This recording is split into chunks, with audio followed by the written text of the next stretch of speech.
Good morning मेरे प्यारे दोस्तों। स्वागत करते हैं आप सभी का आपके अपने YouTube channel OD Study Point में।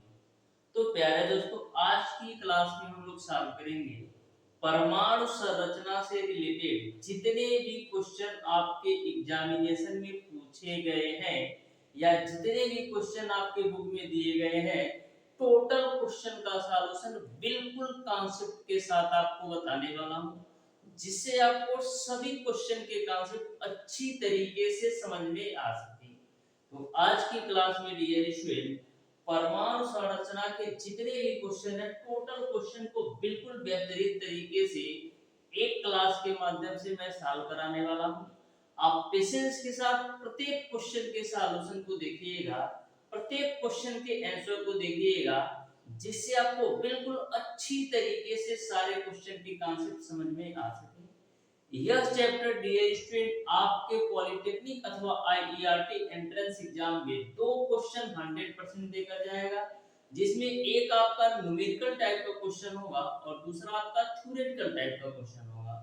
तो जो आपका न्यूमेरिकल टाइप का क्वेश्चन होगा बिल्कुल सिंपल क्वेश्चन होगा।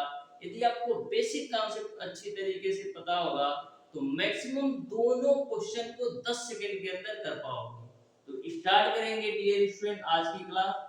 हमारी आपसे रिक्वेस्ट है डियर स्टूडेंट, जो भी स्टूडेंट अभी तक हमारे चैनल कोडिंग स्टडी पॉइंट को सब्सक्राइब नहीं किए हैं, सब्सक्राइब जरूर कर लेना, जिससे हमारी लेटेस्ट आने वाली वीडियो आपको मिलती रहे सबसे पहले। तो डियर स्टूडेंट स्टार्ट करेंगे आज की क्लास को। तो क्वेश्चन नंबर 1 आपका इस प्रकार से पूछा गया है कि परमाणु के नाभिक में होते हैं।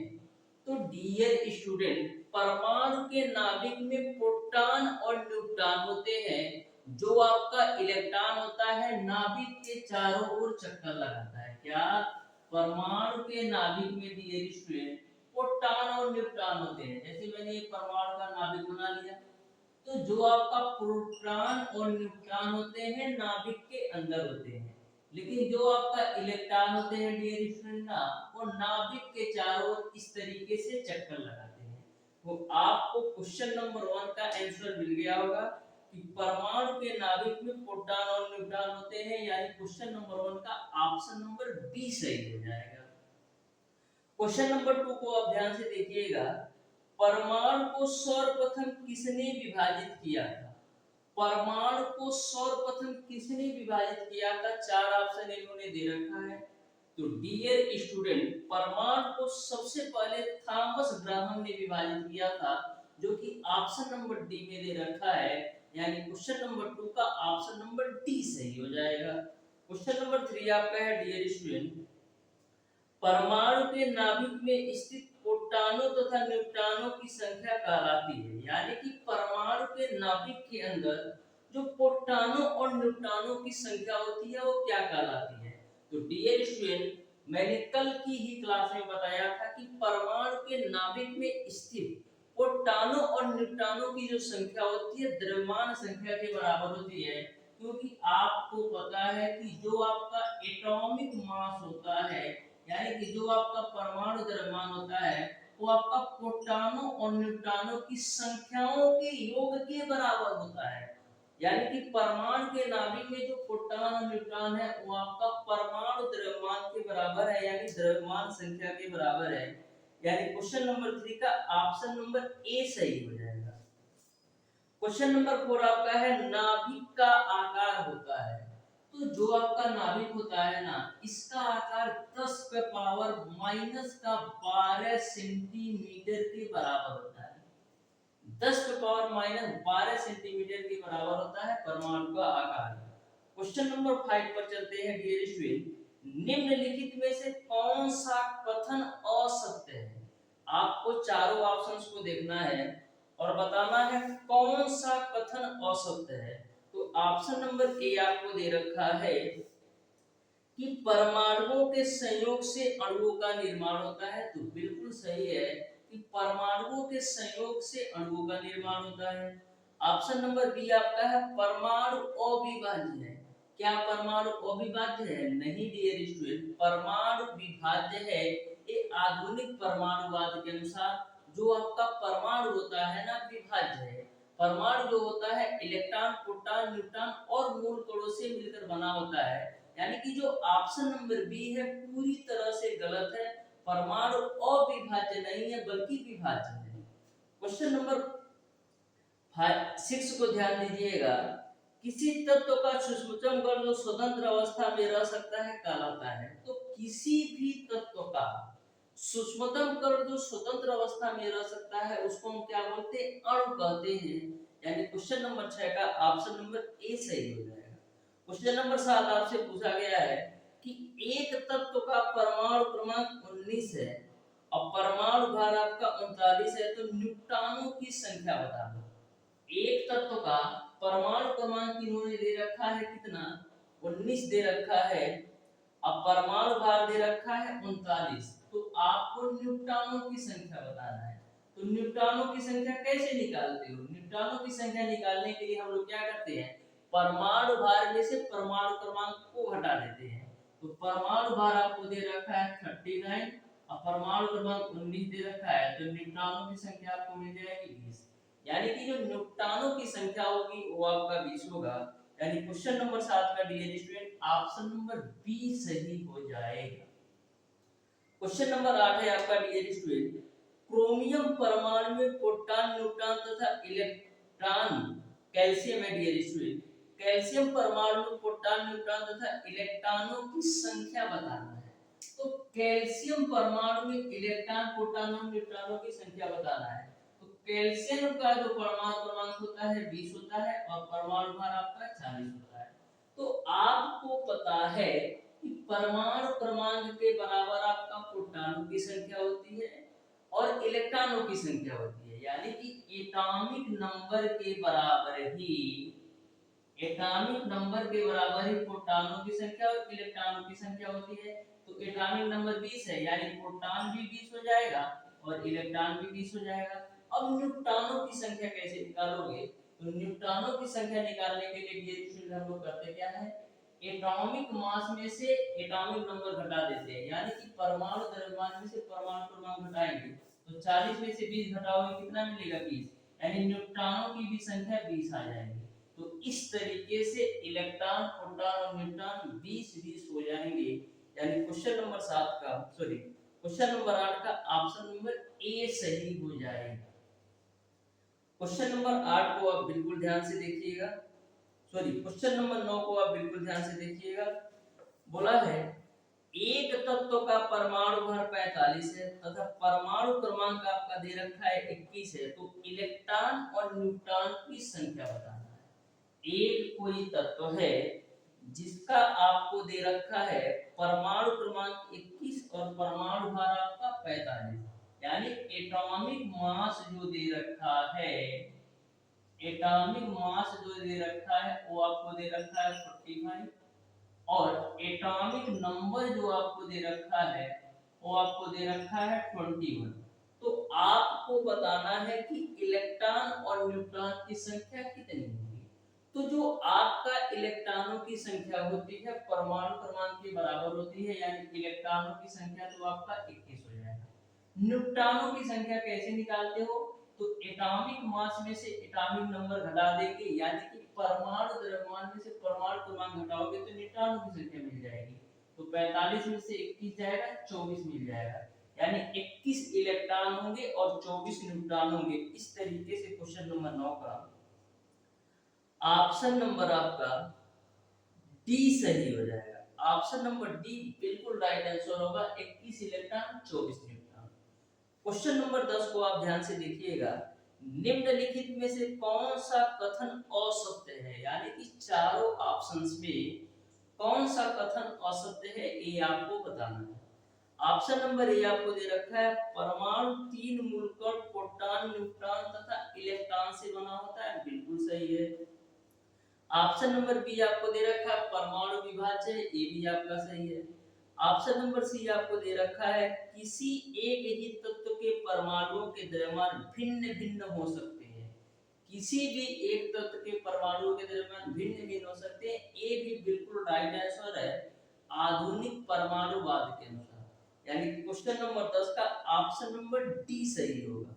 क्वेश्चन नंबर 11 आपका है परमाणु क्रमांक आपका किसके बराबर होता है। तो जो आपका परमाणु क्रमांक डियर स्टूडेंट बराबर होता है प्रोटॉनों की संख्या और इलेक्ट्रॉनों की संख्या के बराबर होता है। तो जो आपका परमाणु क्रमांक होगा इलेक्ट्रॉनों की संख्या के बराबर हो जाएगा, यानी कि क्वेश्चन नंबर 11 का ऑप्शन नंबर बी सही होगा। क्वेश्चन नंबर 12 आपका है क्रोमियम का परमाणु क्रमांक 24 है, इसका इलेक्ट्रॉनिक विन्यास बताओ। क्रोमियम का जो परमाणु क्रमांक है वो आपका 24 है, इसका इलेक्ट्रॉनिक विन्यास क्या होता है 2 8 13। तो इस तरीके से क्रोमियम का इलेक्ट्रॉनिक विन्यास हो जाएगा, यानी कि क्वेश्चन नंबर 12 का ऑप्शन नंबर ए सही हो जाएगा। क्वेश्चन नंबर 13 आपका है न्यूटन के खोजकर्ता है। तो न्यूटन के खोजकर्ता कौन है, चैडविक है। जैसा कि आपने ठीक याद रखा है ईंट पगनाज यानी इलेक्ट्रॉन की खोज जे थॉमसन ने किया था, प्रोटॉन की खोज गोल्डस्टीन ने किया था और न्यूटन की खोज चैडविक ने किया था। क्वेश्चन नंबर 14 आपका है परमाणु के मूल कण जो नाभिक में उपस्थित नहीं होते हैं। तो परमाणु के मूल कण जो नाभिक में उपस्थित नहीं होते हैं, तो नाभिक के अंदर तो प्रोटॉन और न्यूट्रॉन उपस्थित होता है और नाभिक में उपस्थित जो नहीं होता है वो आपका इलेक्ट्रॉन होता है, यानी कि आपका क्वेश्चन नंबर 14 का ऑप्शन नंबर बी सही हो जाएगा कि जो आपका इलेक्ट्रॉन होता है नाभिक के अंदर उपस्थित नहीं होता है। क्वेश्चन नंबर 15 आपका है निम्नलिखित में से किस मूल कण पर ऋणावेश होता है। किस मूल कण पर ऋणावेश होता है, तो आपको पता है इलेक्ट्रॉन पर आपका ऋण आवेश होता है, जो आपका प्रोटॉन होता है धनावेश होता है, जो आपका न्यूट्रॉन होता है उदासीन होता है। क्वेश्चन नंबर 16 आपका है इलेक्ट्रॉनों की संहति होती है हाइड्रोजन नाभिक का 1/1850। बिल्कुल ध्यान में रखिएगा 1/1850 होती है, यानी कि क्वेश्चन नंबर 16 का ऑप्शन नंबर डी सही हो जाएगा। क्वेश्चन नंबर 17 आपका है न्यूट्रॉन पर आवेश होता है। अभी मैंने बताया है कि न्यूट्रॉन उदासीन होता है, प्रोटॉन पर धनावेश होता है, इलेक्ट्रॉन पर ऋणावेश होता है, यानी क्वेश्चन नंबर 17 का ऑप्शन नंबर सी सही हो जाएगा। क्वेश्चन नंबर 18 आपका है परमाणु की प्रथम कक्षा में अधिकतम इलेक्ट्रॉन हो सकते हैं। बिल्कुल सिंपल क्वेश्चन पूछा है कि परमाणु की प्रथम कक्षा में अधिकतम कितने इलेक्ट्रॉन हो सकते हैं। तो परमाणु की प्रथम कक्षा में अधिकतम 2 इलेक्ट्रॉन हो सकते हैं, दूसरी कक्षा में अधिकतम 8 इलेक्ट्रॉन हो सकते हैं। तो इस बात को आप ध्यान में रखिएगा। नेक्स्ट क्वेश्चन आपका है डियर स्टूडेंट निम्नलिखित में से अणु के लिए सत्य कथन क्या है ये आपको बताना है। ऑप्शन नंबर ए दे रखा है यह स्वतंत्र अवस्था में रह सकता है। ऑप्शन नंबर बी आपको दे रखा है इसमें परमाणुओं का अनुपात निश्चित होता है। ऑप्शन नंबर सी आपको दे रखा है इसकी आणविक संरचना परमाणु की व्यवस्था को प्रदर्शित करता है। तो आप बताइए कि अणु के लिए कौन सा कथन सत्य होगा, जो कि आपको 4 ऑप्शन दे रखा है, जो कि आपको 4 ऑप्शन दे रखा है। तो ध्यान से आप देखिएगा डियर स्टूडेंट, तो यहाँ पर तीनों ऑप्शन ही सही है कि यह स्वतंत्र अवस्था में रह सकता है, इसमें परमाणुओं का अनुपात भी निश्चित होता है, इसके आणविक संरचना परमाणु की संरचना को प्रदर्शित करती है, ये भी आपका सही है, यानी कि ऑप्शन नंबर डी सही हो जाएगा। क्वेश्चन नंबर 20 आपका है डियर स्टूडेंट कि परमाणु का समस्त भार केंद्रित होता है। तो परमाणु का जो समस्त भार होता है डियर स्टूडेंट वो नाभिक पर केंद्रित होता है, यानी क्वेश्चन नंबर 20 का ऑप्शन नंबर ए सही हो जाएगा। क्वेश्चन नंबर 21 आपका है परमाणु के नाभिक के खोजकर्ता कौन थे। तो परमाणु के नाभिक के जो खोजकर्ता थे रदरफोर्ड थे, यानी क्वेश्चन नंबर 21 का ऑप्शन नंबर बी सही हो जाएगा। बहुत ही बेहतरीन क्वेश्चन आपसे पूछा है कि 92 यूरेनियम 235 में न्यूट्रॉनों की आप संख्या बता दो। 92 यूरेनियम 235 में न्यूट्रॉनों की 238 में न्यूट्रॉनों की संख्या बता दो। तो बहुत ही सिंपल और बहुत ही बेहतरीन क्वेश्चन आपसे पूछा है कि 92 यूरेनियम 238 में न्यूट्रॉनों की संख्या बता दो। तो देखो आपको दे रखा है 92 यूरेनियम 238 में न्यूट्रॉनों की संख्या।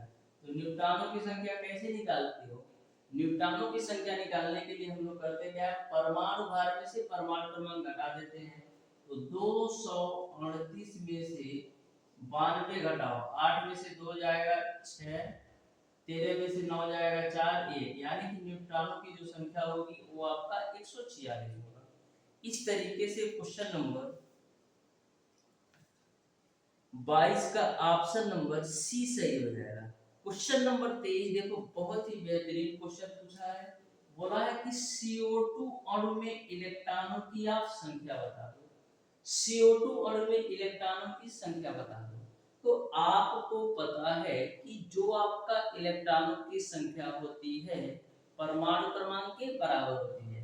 तो हम बात करें कार्बन का परमाणु क्रमांक कितना होता है, तो कार्बन का परमाणु क्रमांक 6 होता है, यानी इलेक्ट्रॉनों की संख्या भी 6 होगी, क्योंकि परमाणु क्रमांक के बराबर इलेक्ट्रॉनों की संख्या होती है। बात करें ऑक्सीजन का परमाणु क्रमांक कितना होता है, 8 होता है।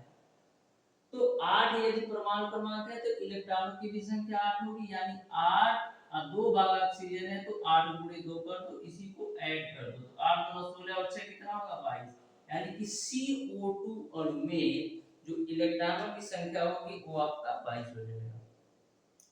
क्वेश्चन नंबर 23 आपका है dear student, sorry question number 24 आपका है डियर स्टूडेंट। किसी तत्व का परमाणु क्रमांक 17 है तो इसके नाभिक में प्रोटॉनों की संख्या बताना है। तो मैंने आपको अभी बताया कि जो आपका परमाणु क्रमांक होता है वो आपका प्रोटॉनों और इलेक्ट्रॉनों की संख्या के बराबर होता है।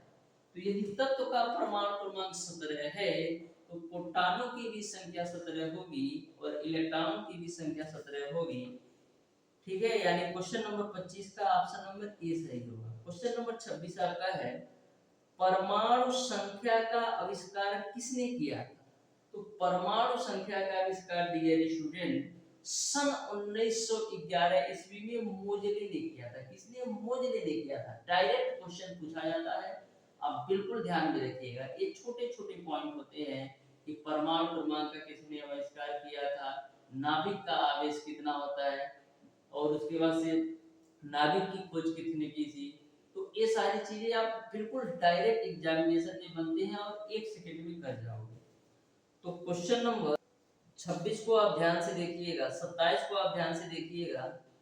बोला है कि सल्फर का जो परमाणु क्रमांक है 16 है, अब परमाणु भार 32 है, तो s⁻⁻2 में इलेक्ट्रॉनों और प्रोटॉनों की संख्या बताना है।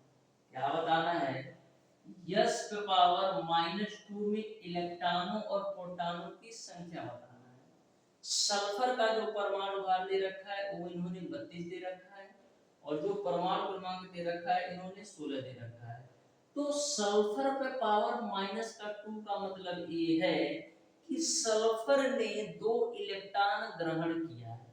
सल्फर ने 2 इलेक्ट्रॉन ग्रहण किया है, यानी कि सल्फर ने किसी दूसरे तत्व से 2 इलेक्ट्रॉन उधार लिया है। ठीक है, तो सल्फर का जो परमाणु क्रमांक होता है वो कितना होता है? सल्फर का जो परमाणु क्रमांक होता है वो आपका 16 होता है। तो परमाणु क्रमांक के बराबर ही आपका इलेक्ट्रॉनों की संख्या होती है, यानी कि 16 इलेक्ट्रॉन होंगे। लेकिन कब? जब केवल और केवल सल्फर रहेगा तब। लेकिन इन्होंने 2 इलेक्ट्रॉन किसी दूसरे से उधार लिया है, इसलिए पावर में -2 है। तो 16 इलेक्ट्रॉन तो था ही, 2 इलेक्ट्रॉन उधार ले लिया, यानी टोटल कितना? 18 इलेक्ट्रॉन हो गए सल्फर के पास। 18 इलेक्ट्रॉन हो गए सल्फर के बाद, क्योंकि 2 इलेक्ट्रॉन उधार लिया है। अब प्रोटॉनों की संख्या कितनी होगी? तो जो आपका प्रोटॉनों की संख्या होती है वो आपका परमाणु क्रमांक के बराबर होती है। तो परमाणु क्रमांक आपका 16 है, तो प्रोटॉनों की संख्या 16 हो जाएगी, यानी 18 इलेक्ट्रॉन 16 प्रोटॉन होंगे। इस तरीके से डियर स्टूडेंट क्वेश्चन नंबर कौन सा? क्वेश्चन नंबर 26 का ऑप्शन नंबर डी सही हो जाएगा। क्वेश्चन नंबर 27 आपका है, निम्न में से किसी एक तत्व की सामान्य संयोजकता 2 है, इसका परमाणु क्रमांक सामान्य संयोजकता 2 है, तो इसका परमाणु क्रमांक क्या है ये आपको बताना है। सामान्य संयोजकता दे रखा है इन्होंने 2 है, तो इसका परमाणु क्रमांक क्या है। तो देखो सबसे पहले हम ऑप्शन नंबर ए से चेक करते हैं, जो कि आपको दे रखा है 12। तो 12 किसका परमाणु क्रमांक होता है, मैग्नीशियम का परमाणु क्रमांक 12 होता है। इसका आप इलेक्ट्रॉनिक विन्यास करोगे तो 282 होगा, यानी कि इसकी जो संयोजकता है, मैग्नीशियम की जो संयोजकता है, या यह कह सकते हो 12 परमाणु क्रमांक वाले तत्व की जो संयोजकता है वो आपका 2 है। इस तरीके से क्वेश्चन नंबर 27 का ऑप्शन नंबर ए सही होगा। क्वेश्चन नंबर 28 आपका है, डियर स्टूडेंट, किसी तत्व का परमाणु क्रमांक 19 है तो उसके बाहरी कोश में इलेक्ट्रॉनों की संख्या बताना है। किसी तत्व का परमाणु क्रमांक 19 है तो इसके बाहरी कोश में इलेक्ट्रॉनों की संख्या बताना है। तो जो आपका पोटेशियम होता है इसका परमाणु क्रमांक 19 होता है, तो इसका इलेक्ट्रॉनिक विन्यास क्या होगा, 288 ये आपका पोटेशियम का इलेक्ट्रॉनिक विन्यास होता है। तो बाहरी कोश में उपस्थित इलेक्ट्रॉन कितने हैं, 1 है। इस तरीके से क्वेश्चन नंबर 28 का ऑप्शन नंबर ए सही हो जाएगा। क्वेश्चन नंबर 29 आपका है, बाह्य कोश में अधिकतम कितने इलेक्ट्रॉन आ सकते हैं। तो बाहरी कोश में अधिकतम डियर स्टूडेंट 8 इलेक्ट्रॉन आ सकते हैं, यानी कि क्वेश्चन नंबर 29 का dear student option number A सही हो जाएगा। क्वेश्चन नंबर 30 आपका है कि मैग्नीज का इलेक्ट्रॉनिक विन्यास आप बताओ। तो मैग्नीज का आपसे इलेक्ट्रॉनिक विन्यास पूछा है कि मैग्नीज का इलेक्ट्रॉनिक विन्यास होता क्या है। तो देखो मैग्नीज यानी Mn इलेक्ट्रॉनिक विन्यास इसका करना है, तो क्या होता है 2 8 13 2, ये आपका मैग्नीज का इलेक्ट्रॉनिक विन्यास होता है। इस तरीके से क्वेश्चन नंबर 30 का ऑप्शन नंबर सी सही हो जाएगा। क्वेश्चन नंबर 31 आपका है, लोहे का परमाणु क्रमांक 26 है, यानी कि आयरन का जो परमाणु क्रमांक है 26 है, इसका इलेक्ट्रॉनिक विन्यास बनाना है। तो इसका इलेक्ट्रॉनिक विन्यास कैसे करोगे, 2 8 14 2, यही आपका लोहे का इलेक्ट्रॉनिक विन्यास हो जाएगा, आयरन का इलेक्ट्रॉनिक विन्यास हो जाएगा। क्वेश्चन नंबर 32 आपका है, प्रोटॉन पर धनावेश का मान इलेक्ट्रॉन के आवेश का। तो जो आपका प्रोटॉन पर धनावेश होता है ना, वो इलेक्ट्रॉन के आवेश के बराबर होता है, यानी कि क्वेश्चन नंबर 32 का ऑप्शन नंबर सी सही हो जाएगा। क्वेश्चन नंबर 33 देखो बहुत ही बेहतरीन क्वेश्चन पूछा है कि समान द्रव्यमान वाले दो तत्वों x और y हैं जिनके परमाणु क्रमांक 20 और 22 है। यदि x के नाभिक में 22 न्यूट्रॉन है तो y के नाभिक में न्यूट्रॉनों की संख्या बताना है। ऑलरेडी इन्होंने बोल रखा है कि समान द्रव्यमान वाले दो तत्वों के परमाणु क्रमांक 20 और 22 है। तो दो तत्व मैंने एक x ले लिया, दूसरा और y ले लिया। इसका परमाणु क्रमांक 20 दे रखा है और इसका परमाणु क्रमांक 22 दे रखा है, ठीक, लेकिन दोनों के द्रव्यमान समान है, ठीक है। फिर आगे दे रखा है कि x के नाभिक में 22 न्यूट्रॉन है, तो x के नाभिक में 22 न्यूट्रॉन है, तो यदि x के नाभिक में 22 न्यूट्रॉन है तो x का परमाणु भार कितना होगा। तो परमाणु भार जो होता है किसके बराबर होता है, जो आपका परमाणु भार होता है इलेक्ट्रॉनों की संख्या और न्यूट्रॉनों की संख्या के योग के बराबर होता है। या ये कह सकते हो कि जो आपका परमाणु भार होता है वो न्यूट्रॉनों की संख्या और परमाणु क्रमांक के बराबर होता है। तो 20 और 22 जोड़ोगे कितना होगा, 42, यानी x का जो परमाणु भार आ गया वो आपका 42 होगा। अब क्वेश्चन में बोल रखा है कि जो इनके परमाणु भार है, यानी कि दो इनके समान द्रव्यमान है, यानी x और y दोनों के समान द्रव्यमान है, यानी कि दोनों के परमाणु भार समान है। यानी कि यदि x का परमाणु भार 42 है तो y का भी परमाणु भार आपका 42 ही होगा। अब y में न्यूट्रॉनों की संख्या निकालो। न्यूट्रॉनों की संख्या कैसे निकालोगे, परमाणु भार में से परमाणु क्रमांक घटाओ तो 42 में से 22 जाएगा 20, यानी y में जो न्यूट्रॉनों की संख्या होगी वो आपका 20 हो जाएगा। इस तरीके से क्वेश्चन नंबर 33 का ऑप्शन नंबर सी सही हो जाएगा। क्वेश्चन नंबर 34 को ध्यान से देखिएगा, निम्न में से कौन सा सत्य है। चार ऑप्शन आपको दे रखा है, तो बिल्कुल आप ध्यान से देखिएगा, तो आपको ऑप्शन नंबर ए ही दे रखा है, बिल्कुल सत्य। क्वेश्चन नंबर 35 आपका है, निम्न में से कौन सा सिद्धांत यह बताता है कि किसी कक्षक में अधिकतम कितने इलेक्ट्रॉन आ सकते हैं।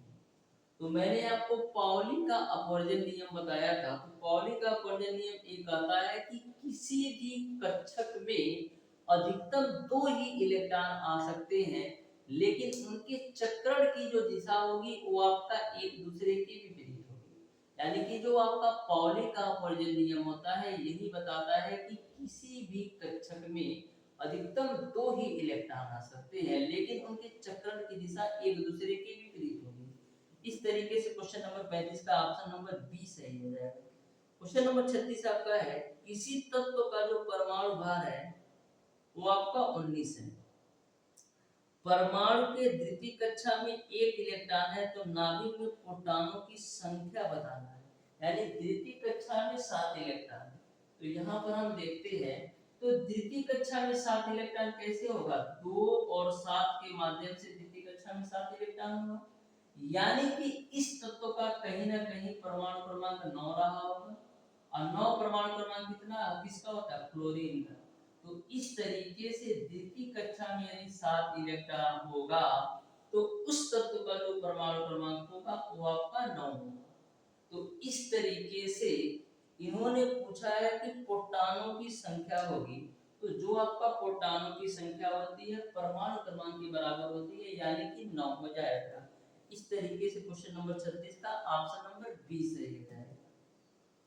इस तरीके से डियर स्टूडेंट, आज की क्लास में मैंने आपको बताया है परमाणु संरचना के क्वेश्चन नंबर 1 से लेकर के क्वेश्चन नंबर 36 तक के सारे प्रश्नों का सॉल्यूशन। फिर भी यदि आपको किसी भी क्वेश्चन में किसी भी प्रकार का डाउट हो, तो आप हमें कमेंट बॉक्स में कमेंट करके जरूर पूछ लीजिएगा। वैसे मैंने बिल्कुल बेहतरीन तरीके से सारे क्वेश्चन को बताया है। यदि आप एक बार अच्छी तरीके से देखोगे तो बिल्कुल अच्छी तरीके से समझ में आएगा। तो डियर स्टूडेंट, आज की क्लास को यहीं तक रखते हैं, मिलते हैं नेक्स्ट क्लास में।